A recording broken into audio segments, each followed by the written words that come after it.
Assalamualaikum warahmatullahi wabarakatuh. Selamat datang di channel Cincin Kehidupan. Semoga Anda selalu dalam keadaan sehat, bahagia, dan penuh keberkahan.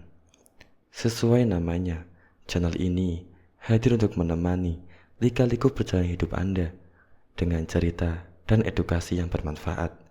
Terima kasih sudah mampir.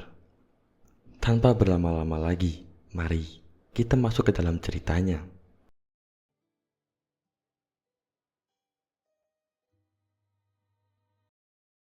Kisah ini tentang seorang istri yang ditinggalkan di terminal dan bangkit menjadi sesuatu yang tak pernah mereka bayangkan. Hari di mana aku dibuang.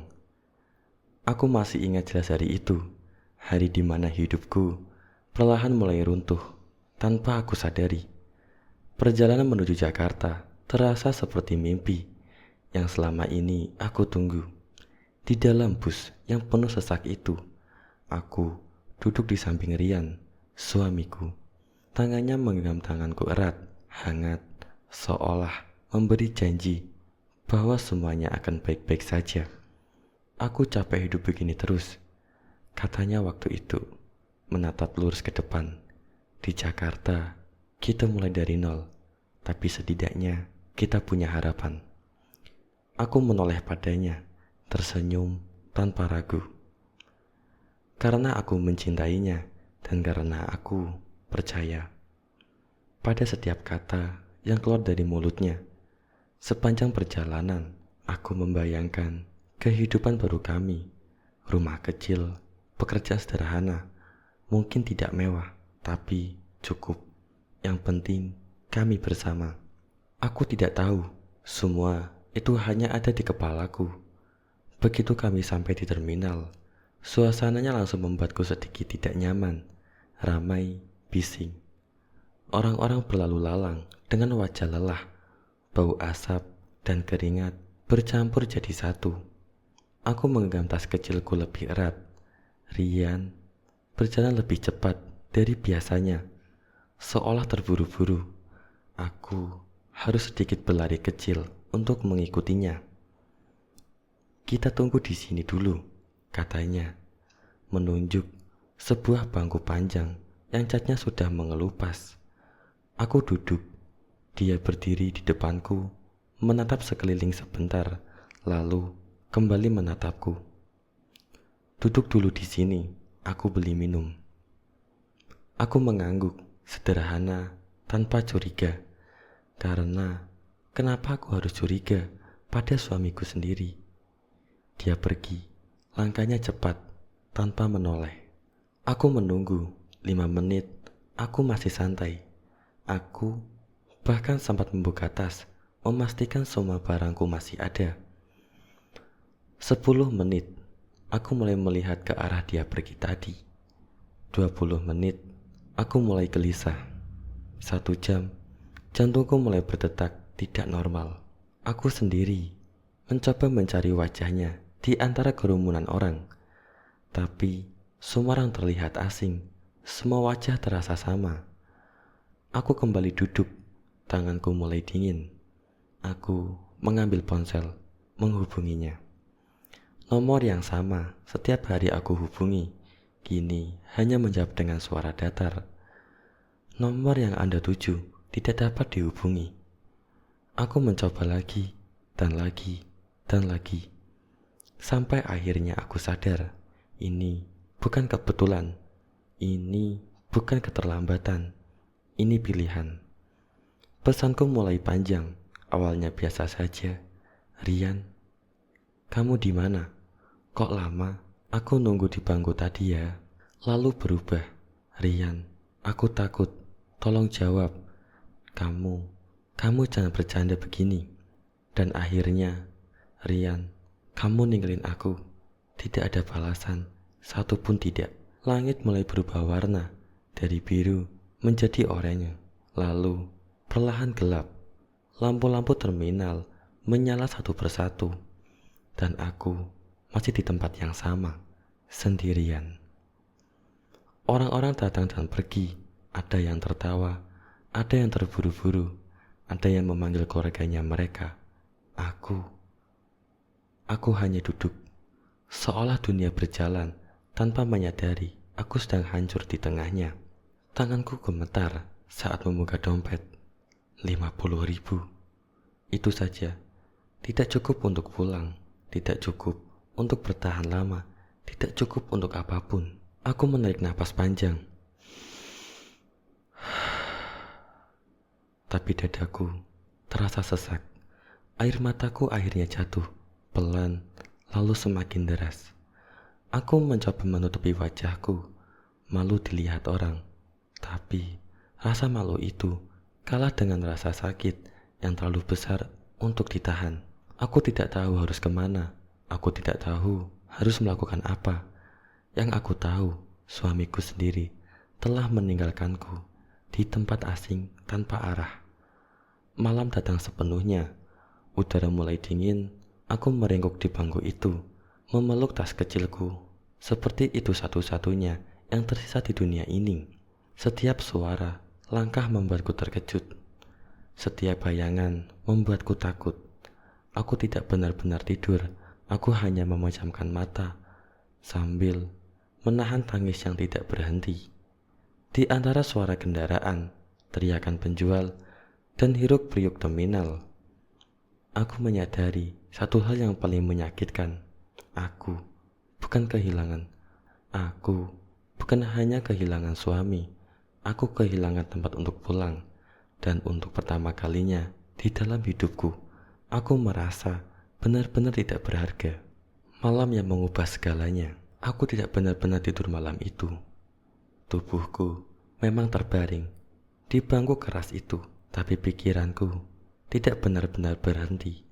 Setiap suara membuatku tersentak. Setiap langkah kaki membuatku berharap bodoh bahwa itu Rian. Sampai akhirnya aku terbangun karena satu suara, langkah kaki pelan mendekat. Aku langsung membuka mata, nafasku tertahan, tubuhku refleks menegang, tanganku otomatis memeluk tas kecilku lebih erat, seolah itu satu-satunya yang bisa melindungiku. Seorang pria berdiri tidak jauh dariku, lalu dia duduk, tidak terlalu dekat, tapi cukup untuk membuatku waspada. Aku menunduk, pura-pura tidak memperhatikan. Tapi dari sudut mataku, aku bisa melihatnya sesekali melirik ke arahku. Jantungku berdetak cepat. Aku sendirian, malam, terminal. Dan sekarang ada pria asing di sampingku. Aku lihat kamu dari tadi di sini. Suaranya pelan, tidak memaksa, tidak kasar. Aku tidak langsung menjawab. Aku hanya diam. Takut salah bicara. Takut salah percaya. Karena satu orang yang harusnya paling aku percaya baru saja menghancurkanku. Aku gak mau ganggu. Lanjutnya, sedikit mundur, seolah mengerti ketakutanku. Cuman kamu kelihatan butuh bantuan. Aku mengangkat wajah perlahan. Untuk pertama kalinya, aku benar-benar melihatnya. Namanya Dika. Wajahnya sederhana, tidak mencolok, tapi matanya tenang. Tidak liar. Tidak mengintimidasi, justru ada sesuatu di sana. Sesuatu yang tidak membuatku tidak langsung ingin lari. Tapi tetap saja, aku diam. Dia tidak memaksa, hanya mengeluarkan botol air mineral dan sebungkus roti dari tasnya, lalu meletakkannya di bangku, agak jauh dariku. Kalau kamu mau, ambil saja, katanya singkat. Aku menatap benda itu, air, roti. Hal sederhana yang tadi siang mungkin tidak berarti apa-apa. Sekarang terasa seperti sesuatu yang sangat besar. Perutku memang lapar, tapi yang lebih menyakitkan adalah perasaan bahwa akhirnya ada seseorang yang melihatku. Bukan sebagai orang asing, bukan sebagai beban, tapi sebagai manusia. Tanganku gemetar saat meraih botol itu. Begitu tutupnya terbuka, aku langsung minum. Air itu terasa dingin dan entah kenapa membuat tenggorokanku perih. Aku belum sempat menyentuh rotinya ketika air mataku jatuh tanpa suara. Tanpa peringatan, aku menangis. Bukan karena lapar, bukan karena lelah, tapi karena untuk pertama kalinya sejak aku ditinggalkan, ada seseorang yang tidak mengabaikanku. Dika. Dika tidak mengatakan apa-apa. Dia hanya duduk di sana, diam, memberiku ruang. Dan itu jauh lebih berarti daripada kata-kata apapun. Butuh beberapa menit sampai aku mengendalikan diri. Aku ditinggal suamiku. Ucapku akhirnya. Suara serak hampir tidak terdengar. Aku tidak tahu kenapa aku mengatakannya. Mungkin karena aku sudah terlalu lelah menahannya sendiri. Dika tidak terlihat kaget, seolah dia sudah menduga. Dia hanya mengangguk pelan. Di sini, aku mengangguk. Tapi kali ini tidak terasa menakutkan. Aku gak punya siapa-siapa di Jakarta, lanjutku pelan. Aku juga gak tahu harus kemana. Kalimat itu menggantung, karena memang tidak ada kelanjutannya. Tidak ada rencana, tidak ada harapan. Dika menarik nafas pelan, lalu menatap ke depan. Bukan ke arahku. Aku juga dulu datang ke sini sendiri, katanya tiba-tiba. Gak punya apa-apa. Aku menoleh. Jakarta itu kejam, lanjutnya. Kalau kamu salah langkah sedikit saja, bisa hilang. Kalimat itu membuatku semakin takut, seolah menegaskan bahwa aku benar-benar tidak siap menghadapi semua ini.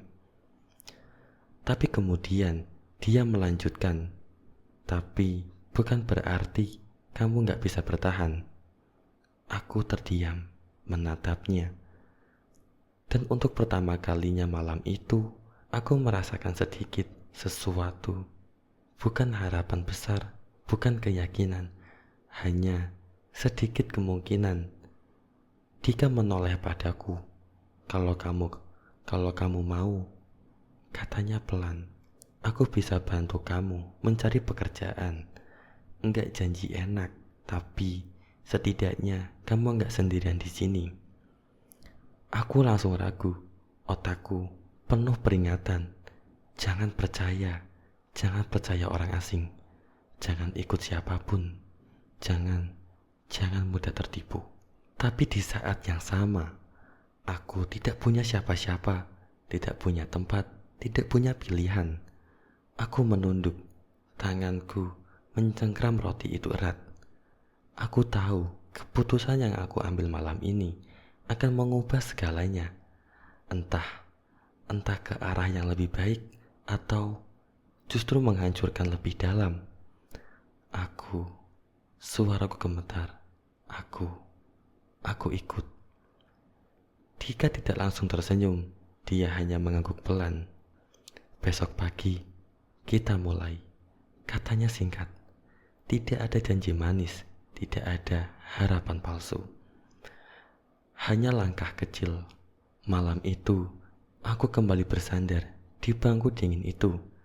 Tapi ada satu hal yang berbeda. Tidak lagi sepenuhnya sendirian. Dan meskipun rasa takut itu masih ada, aku tahu satu hal. Hidupku belum berakhir. Karena dari tempat paling gelap yang pernah aku rasakan, hidupku mulai bergerak sedikit demi sedikit. Dunia baru yang kejam. Pagi itu datang terlalu cepat. Aku bahkan tidak yakin aku benar-benar tidur. Tapi Dika sudah berdiri di depanku, menepuk pelan bangku tempat aku bersandar. Ayo, katanya singkat. Aku bangkit dengan tubuh pegal, mata sembab, dan pikiran yang masih berat. Tapi aku tetap berdiri, karena aku tahu aku tidak punya pilihan lain. Perjalanan itu terasa sunyi. Aku mengikuti Dika tanpa banyak bicara. Jalanan Jakarta mulai hidup. Kendaraan, klakson, orang-orang dengan langkah cepat dan wajah serius. Semua tampak tahu kemana mereka pergi. Kecuali aku. Kami berhenti di depan sebuah bangunan. Tidak terlalu besar, tapi terlihat sibuk. Orang keluar masuk, wajah-wajah lelah tapi fokus. Di sini, kata Dika. Aku menelan ludah. Inilah awalnya kami masuk. Dan di sanalah aku pertama kali bertemu Maya. Dia berdiri di dekat meja, berbicara dengan seseorang, postur tegap, cara bicaranya cepat, tegas, tanpa ragu, tidak ada senyum, tidak ada basa-basi.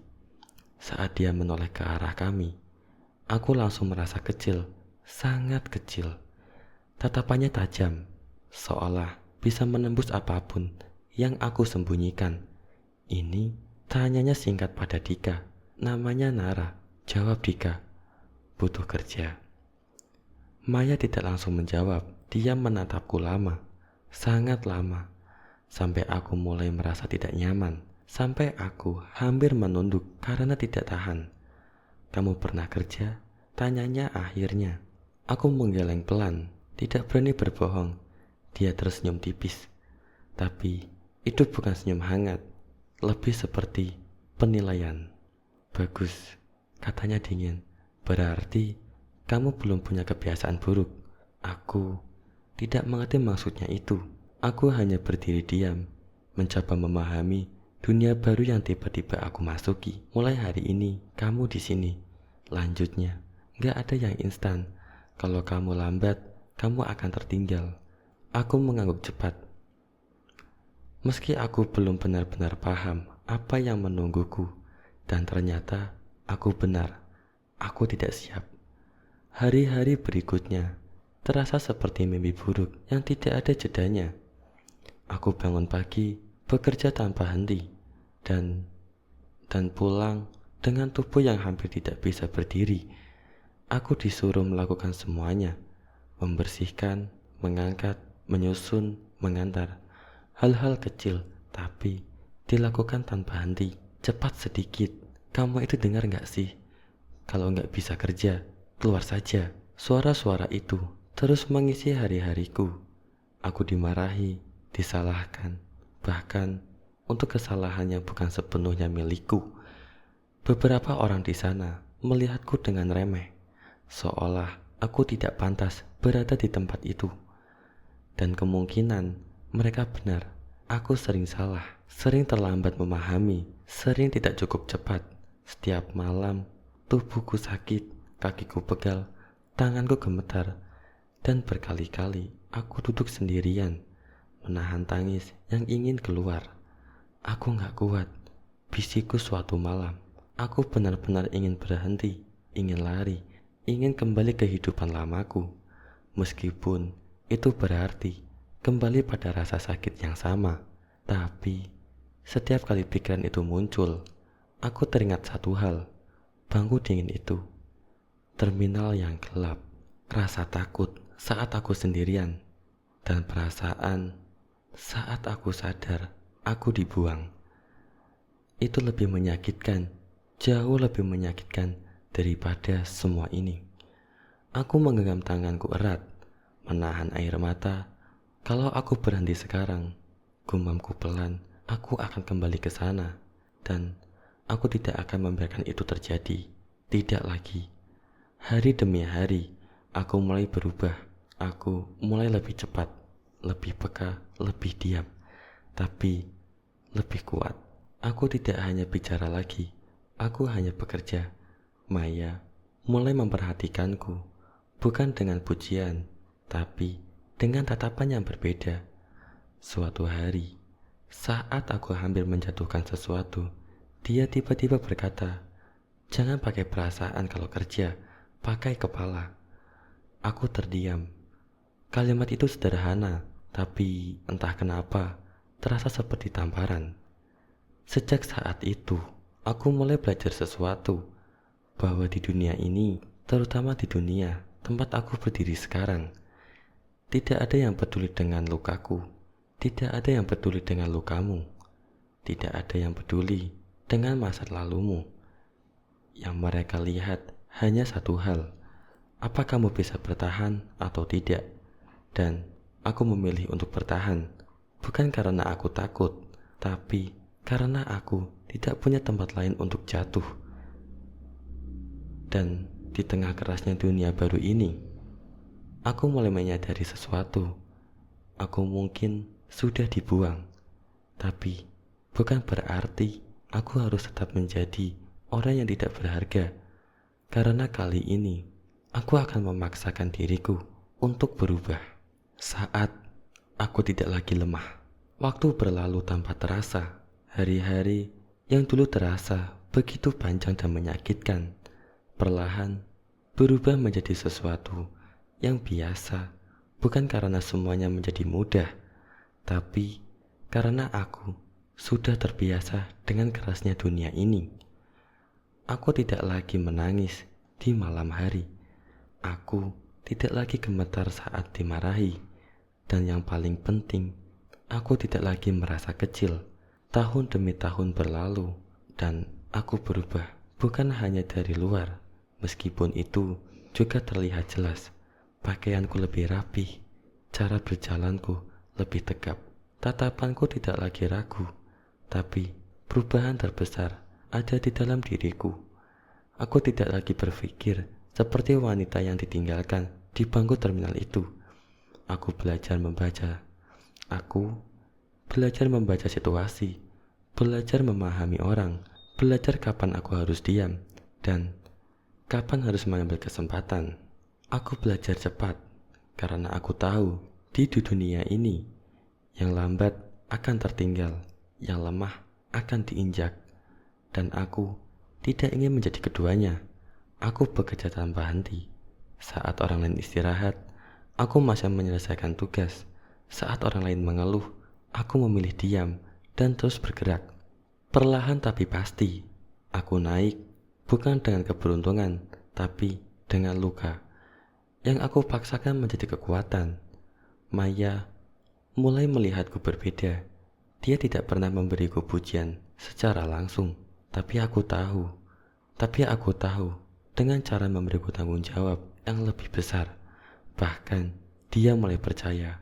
Nara, katanya suatu sore, kalau kamu jatuh sekarang, itu bukan karena kamu lemah, tapi karena kamu lengah.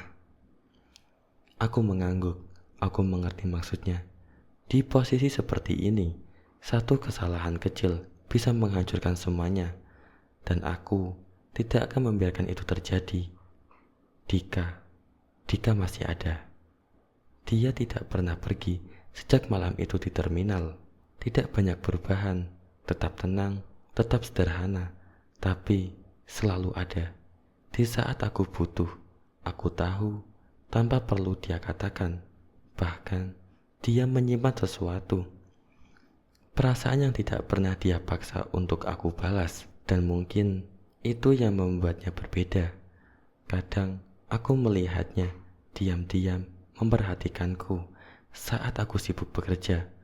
Bukan karena tuntutan, tapi dengan perhatian yang tenang. Aku tidak pernah membahasnya karena aku tahu hatiku sudah berubah. Bukan lagi tentang cinta, bukan lagi tentang percaya, tapi tentang perlahan dan menang. Dan kemudian hari itu datang. Hari yang tidak pernah aku bayangkan akan aku hadapi dengan cara seperti ini. Aku sedang berdiri di ruang kerja, membahas sesuatu dengan Maya. Ketika seseorang masuk, langkahnya ragu, pakaiannya lusuh, wajahnya lelah. Dan saat aku menoleh, dunia seolah berhenti. Rian, jantungku berdetak keras. Untuk sesaat, semua kenangan itu kembali. Terminal, malam dingin, air mata, ketakutan. Semua rasa sakit yang pernah aku tekan muncul begitu saja. Dia berdiri di sana, tidak seperti dulu, tidak rapi, tidak percaya diri, tapi penuh janji. Dia tampak hancur, matanya menyapu ruangan, lalu berhenti padaku.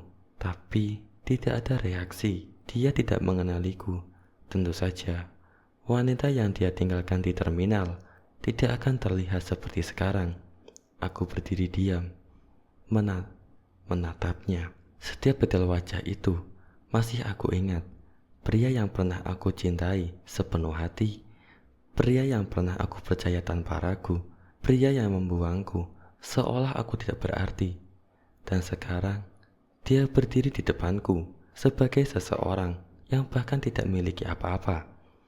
"Maaf, saya cari kerja," katanya pelan. Suaranya berbeda, tidak lagi penuh keyakinan, hanya sisa-sisa harapan yang hampir hilang. Maya melirik sekilas, lalu kembali fokus pada berkas di tangannya.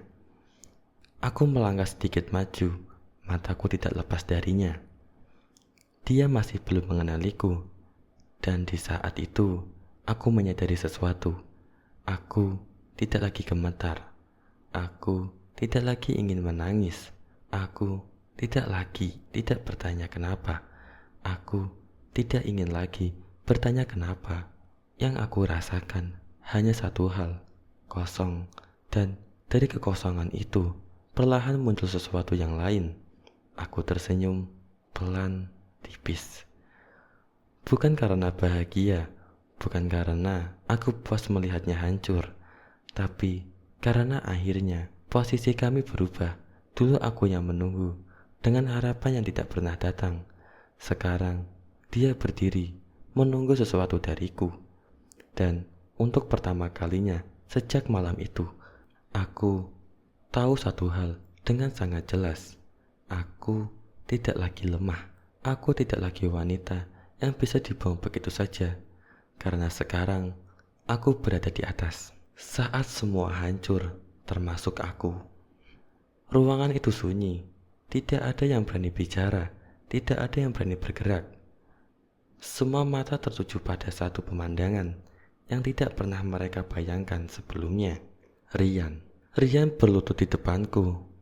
Pria yang dulu berjalan di depanku dengan penuh keyakinan. Pria yang dulu meninggalkanku tanpa menoleh sedikit pun, sekarang berada di bawah kakiku.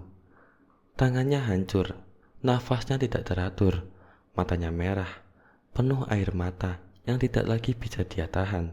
"Nara, tolong aku." Suaranya pecah. Aku salah. Aku benar-benar salah. Aku hanya berdiri diam, menatapnya. Tidak ada lagi gemetar di dadaku. Tidak ada lagi rasa sakit yang dulu menghancurkanku. Yang ada hanya keheningan yang aneh. Dia menunduk dalam, bahunya gemetar. "Aku gak punya siapa-siapa lagi," lanjutnya lirih. Aku kehilangan semuanya. Pekerjaanku, hidupku, aku hancur." Aku mendengarkan tanpa menyela, tanpa emosi. Aku sangat menyesal," katanya lagi. Suaranya hampir hilang. Aku seharusnya gak ninggalin kamu. Aku bodoh. Aku pikir aku bisa hidup lebih baik tanpa kamu. Setiap katanya seperti potongan masa lalu yang dulu pernah membunuhku perlahan. Tapi sekarang tidak lagi. Sekarang kata-katanya itu hanya lewat, tanpa meninggalkan luka. Aku mau mulai lagi. "Nara." Dia menatapku, matanya penuh harapan yang putus asa. Aku janji, aku akan berubah. Aku akan menjadi suami yang kamu butuhkan. Aku pernah menunggumu semalaman." Suaraku memotongnya, pelan, tapi cukup membuat seluruh ruangan terasa dingin. Dia diam. Aku menatapnya lurus. Aku duduk di bangku terminal itu, sendirian. Lanjutku, suara tetap datar. Aku menunggumu, berharap setiap langkah kaki itu kamu. Air matanya jatuh lagi. Aku tidak berhenti. Aku menangis sendirian, takut sendirian, hancur sendirian. Setiap kata yang keluar dari mulutku bukan lagi emosi, tapi fakta. Kenangan yang dulu membakar, kini hanya tersisa sebagai sesuatu yang dingin. Tapi kamu tidak pernah kembali. Kalimat itu menggantung, berat, seolah mengunci semua kemungkinan yang pernah ada. Dia menunduk dalam, tangannya mencekram lantai. Aku salah, bisiknya. Aku menarik nafas pelan, lalu aku berdiri tegak, menatapnya untuk terakhir kalinya. Tanpa amarah, tanpa benci, tanpa cinta, hanya kosong. Aku juga tidak akan kembali. Kalimat itu keluar begitu saja, tanpa ragu, tanpa beban. Dan di saat itu, semuanya benar-benar berakhir. Aku berbalik, melangkah pergi, meninggalkannya di posisi yang sama seperti dulu aku berada, sendirian, memohon sesuatu yang tidak akan pernah kembali.